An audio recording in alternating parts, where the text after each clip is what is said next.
Legal, que legal, o Instagram nos derrubou mais uma vez porque a gente colocou um fundo musical. Tá com essa palhaçada agora, né?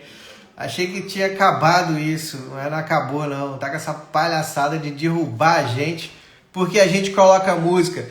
Quer que comece o Sextou Contador com clima de velório? Não tô entendendo, Instagram. Ajuda a gente aí.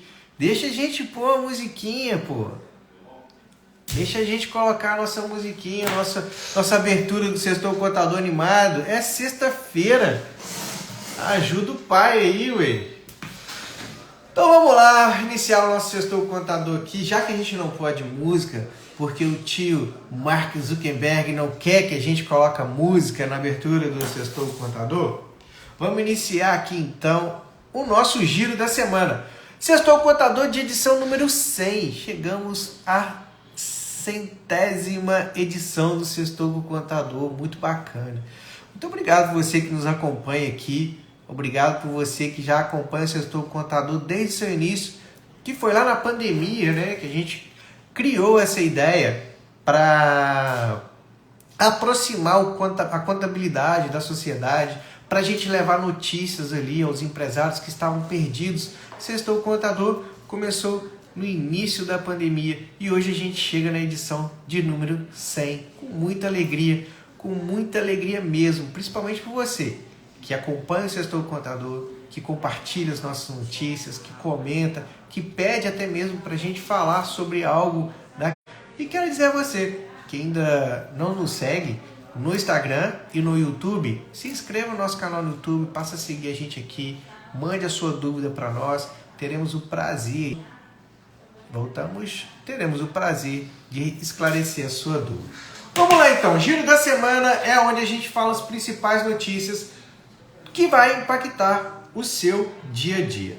Uma novidade aí para você, contribuinte do imposto de renda, que está esperando cair a sua restituição, por algum motivo a sua declaração ficou em malha, estava em análise, a Receita está liberando hoje uma consulta ao lote residual. O lote residual é justamente o lote de restituição de imposto de renda que a Receita Federal começa a analisar algumas declarações e agarra ela em malha fina.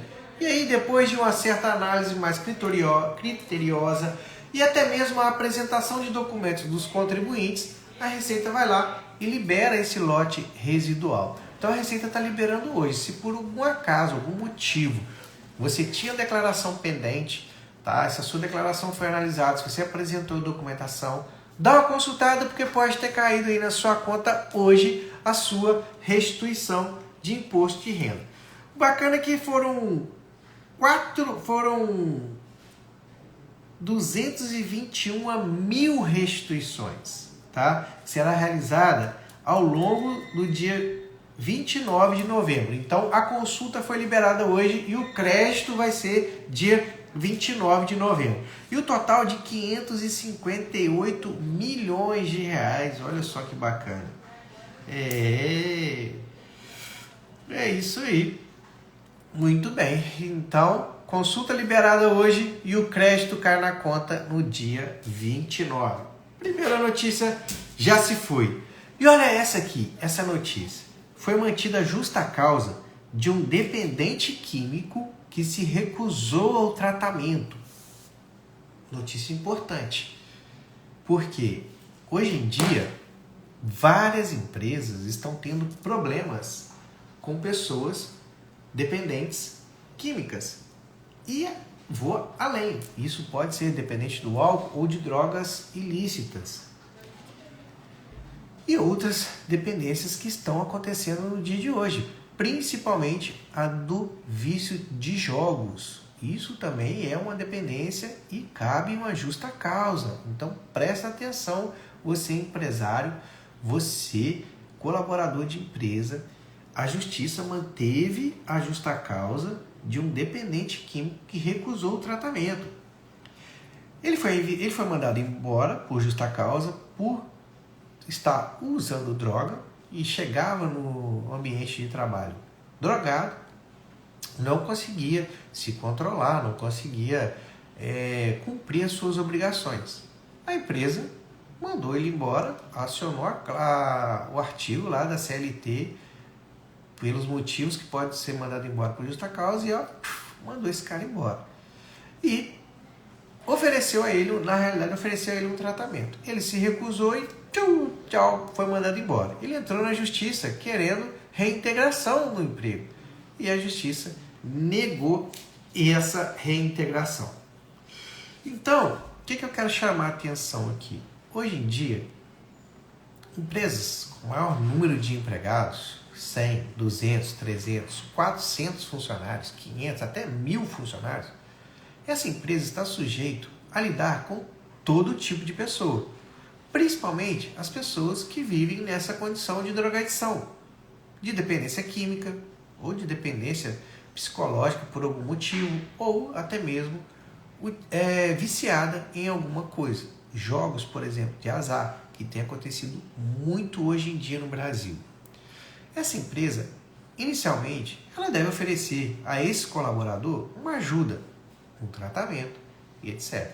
Caso ele se recuse a fazer o tratamento, ela pode acionar o artigo da CLT e dispensar esse profissional por justa causa e sem condição de se reintegrar ao trabalho. Então, muita atenção você aí, se você está numa condição dessa de dependente químico ou de vício, procure ajuda. Procure ajuda até mesmo dentro da sua empresa, que isso é muito importante, porque às vezes você depende, se você pedir ajuda e for internado, por exemplo, você ainda tem um auxílio, você vai conseguir um auxílio do governo, mas se você for mandado embora por justa causa, nem o seguro-desemprego você vai ter. Então, põe a mão na consciência, talvez tenha muita gente que depende de você, do seu trabalho, do seu salário, tá? Então, muita atenção aí com relação a isso. Senão, você pode ser mandado embora por justa causa e você, empregador, antes de mandar embora por justa causa o seu funcionário dependente químico ou viciado em jogos, ofereça a ele uma ajuda, porque caso contrário também a justiça pode pedir a reintegração desse funcionário. Beleza? E a Procuradoria-Geral da Fazenda abriu um novo edital para transação tributária. O que é a transação tributária? Você que é um microempreendedor, você que é uma pequena empresa e tem débitos com a Receita Federal que foram para a Procuradoria-Geral, que é o órgão jurídico da Receita Federal, com dívidas até 20 salários mínimos, você pode agora entrar em negociação com a Receita Federal e conseguir descontos dos juros e multas de até 70%. Calma lá, daqui a pouco tem vários empresários ligando que não são microempresas, com dívidas acima de 20 salários mínimos, querendo esse tal parcelamento. Então, muita calma. Esse edital que a Procuradoria-Geral da Fazenda abriu é para micro e pequenas empresas com débitos inscritos em dívida ativa até 20 salários mínimos, ok? Caso você já tenha um parcelamento desse, você não pode optar por um novo parcelamento, ok? Teria que desistir desse parcelamento lá atrás para fazer um novo. Fala, Felipe do MacShoe, seja bem-vindo, meu amigo, nosso cliente aqui da HP Contabilidade, o melhor churros da cidade e da região, né? Então, dívidas até 20 salários mínimos, transação tributária na Procuradoria-Geral da Fazenda e desconto até 70% de juros e multa. Uma última notícia aqui muito legal, muito importante para você que acha que não dá nada sonegar imposto, que não dá nada, eu sempre fiz assim e tal. O Estado de Minas Gerais criou uma operação que combate o esquema de sonegação no estado de Minas e tem feito várias operações em grandes empresas. Ah, Henrique, mas eu sou uma empresa pequenininha, a Receita não vai me olhar. Cara, toma muito cuidado com essas coisas, tá? Com esses ditos aí que muita gente fala. Ah, eu sonego há mais de 10 anos, há mais de 15 anos, nunca deu nada. Muita atenção, porque o fisco, o Estado, a União, está cada vez mais sedento por arrecadação. Então, uma hora, a água bate aí no seu traseiro. E aí você pode ser fiscalizado e pode sofrer uma operação como essa. Essa semana, através de uma força-tarefa integrada pelo Ministério Público, o Estado de Minas Gerais deflagrou uma fase ostensiva de uma operação chamada Estia, que desmantelou uma sonegação fiscal e uma associação criminosa que sonegaram mais de 90 milhões em dívidas de ICMS. 90 milhões. Pô, aí, mas é dinheiro pra caramba, eu não sonego isso tudo. Meu amigo, calma lá, tá? Como as coisas sempre acontecem com os grandes, uma hora chega nos pequenos também, porque os grandes vão ser combatidos e o Estado vai querer continuar o processo de operação e vai continuar querendo arrecadar. E vai chegar nos pequenos também. Ainda mais com toda a parafernália que o Estado tem hoje de fiscalização automatizada. O Estado já tem a movimentação sua do Pix, do seu cartão de crédito, a sua movimentação bancária. Então não pense você que simplesmente você aí, vendendo sem nota, você está livre de passar um processo de fiscalização. Não. E não pense você que porque você é pequeno, você tem só uma lojinha, que você está livre de uma fiscalização.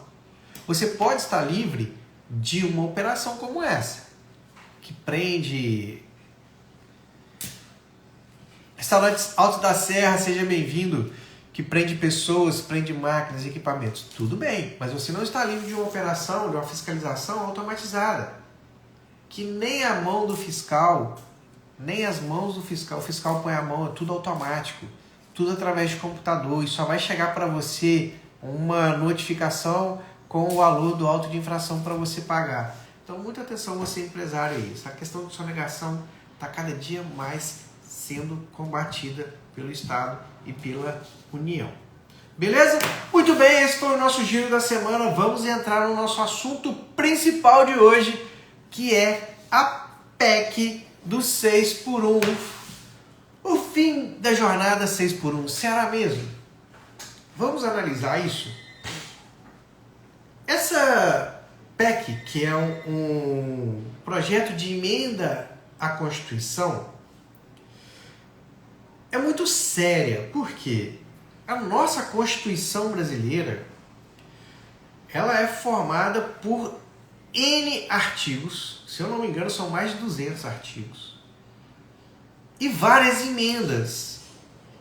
A nossa Constituição é a nossa Carta Magna, é a nossa lei maior, e para você alterar algo nela é muito difícil, somente através de uma PEC, que tem que ser aprovada na Câmara, tem que passar por comissões de Constituição e Justiça, de Cidadania, de não sei o que, voltar para a Câmara, ser aprovada em sua maioria pelos 513 deputados,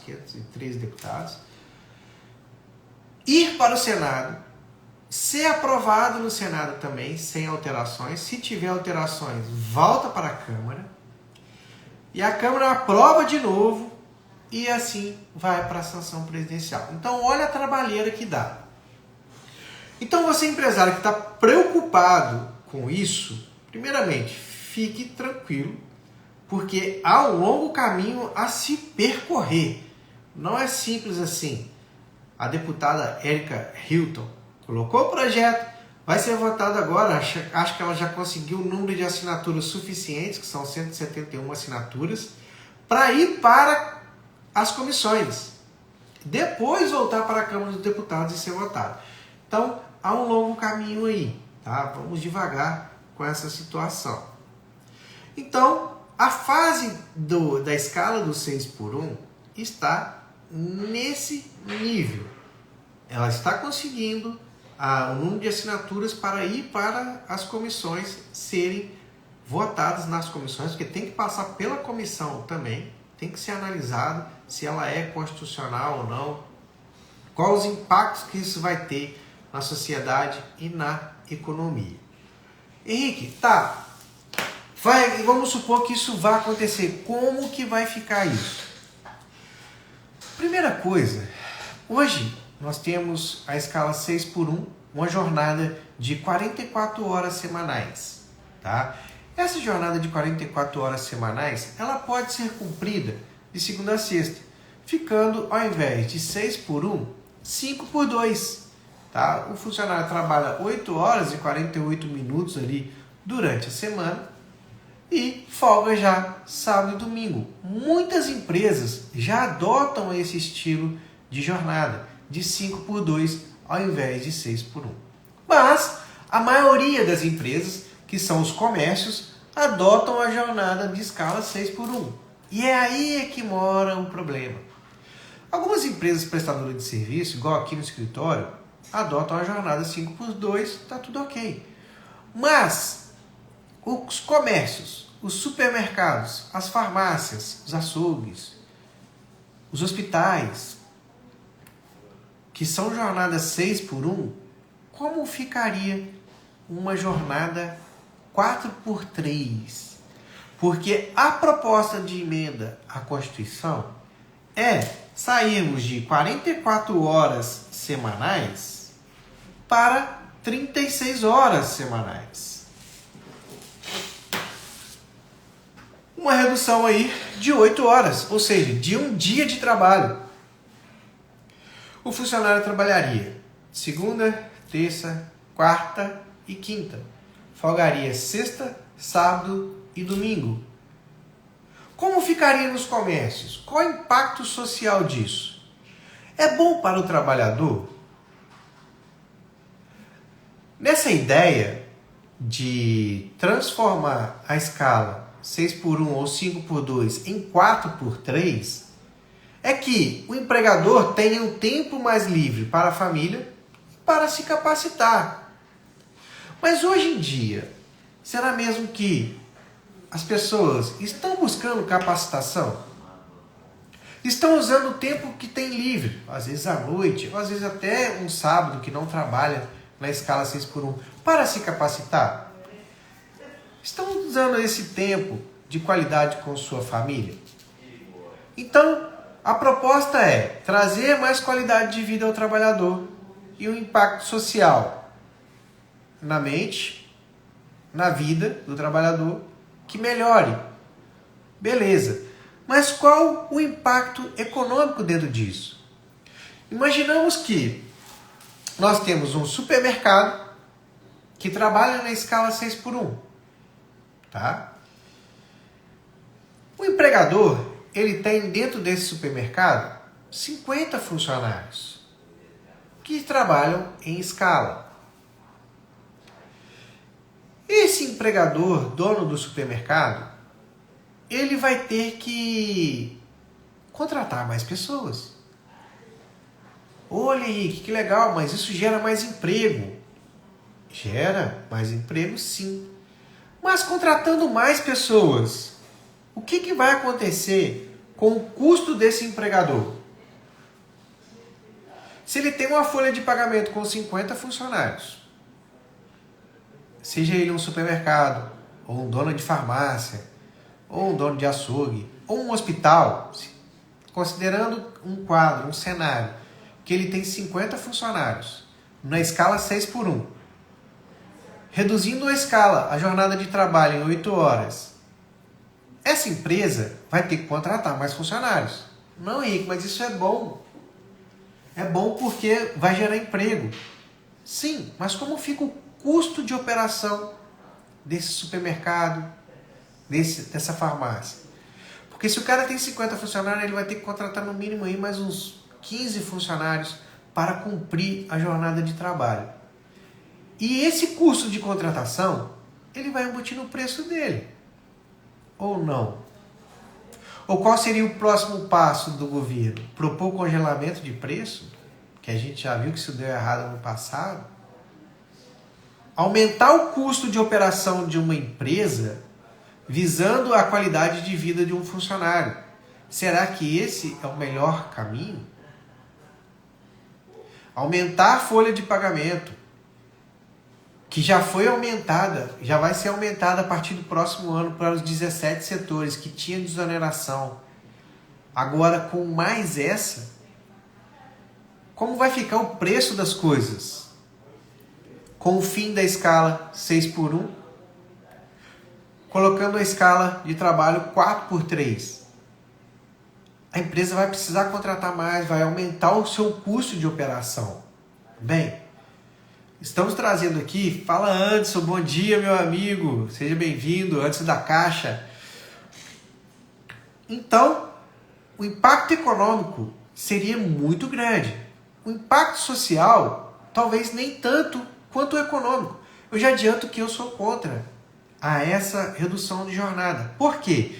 Porque chegamos no Brasil ao índice de produtividade industrial muito baixa. O Brasil produz pouco. O Brasil não está produzindo quantidade suficiente para cumprir com as suas obrigações fiscais. É déficit em cima de déficit. E se isentar o empregador de alguns impostos? Pergunta do Leandro. Olha, maravilha, eu acho que talvez o caminho seja esse.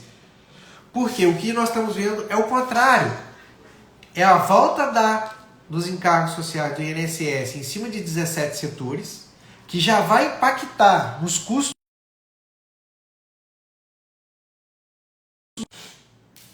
do transporte, da confecção, vai aumentar o preço das roupas. Então, aumentando os impostos sobre a folha, a gente já vai ter um impacto. Se a gente desonerar a folha de pagamento, tirar os impostos, aumenta a empregabilidade. O empresário ele vai poder produzir mais e assim contratar mais. E contratando mais, quem sabe sim pensar na escala de um 4x3. Henrique, países de primeiro mundo já adotam essa escala, está sendo muito bem visto. Países de primeiro mundo. Canadá, Portugal, Suíça. São países de primeiro mundo. Países que economicamente estão muito bem. As suas produções industriais e comerciais vai muito bem, obrigado. Mas e nós, que ainda somos um país subdesenvolvido, um país de terceiro mundo, um país que não gera a produtividade, a riqueza que é preciso. Um país que nós temos hoje um cenário de aumento de impostos, aumento de inflação. A gente jogar essa responsabilidade a mais com o fim, com a redução da carga horária de trabalho dos trabalhadores, aumentando o custo de produção. Esse é o caminho? Será mesmo? Bem, no final das contas, eu acho que isso tudo é somente uma cortina de fumaça. Isso é uma cortina de fumaça para esconder alguma coisa ou para passar outra coisa por baixo dos panos. Enquanto a galera está discutindo essa questão da escala do 6x1, do fim da escala 6x1, está tramitando outros projetos. Então vamos ficar atento a isso. Para mim isso é uma cortina de fumaça para tirar o foco da população brasileira, de quem é antenado nas questões políticas, para passar algumas coisas por baixo dos panos, enquanto a gente está olhando para esse lado. Então, para mim, isso não vai passar. Talvez passe agora na votação para ir para a Comissão de Constituição e Justiça, de Cidadania. Depois vai para a Câmara dos Deputados. Depois isso vai para o Senado, vai ser alterado. Então temos um longo caminho aí, mas o que a gente tem que ficar atento é qual o real impacto economicamente nas empresas, qual o custo que isso vai levar, qual o custo do nosso consumo, uma vez que a gente já está tendo que pagar caro por muitas coisas, se vai valer a pena olhar por esse lado ou não. Então, essa é a minha dica de hoje. Esse é o Sextou Contador. Muito obrigado a você que nos acompanha aqui. Fique atento às nossas redes sociais. Sextou Contador de número 100 hoje. Muito obrigado a você que nos acompanha. Não deixe de comentar, de compartilhar Vai também no YouTube, a gente tem muitos vídeos lá gravados para você. Grande abraço, beijo no coração, sorte, saúde, sucesso. Até o próximo Sextão Contador.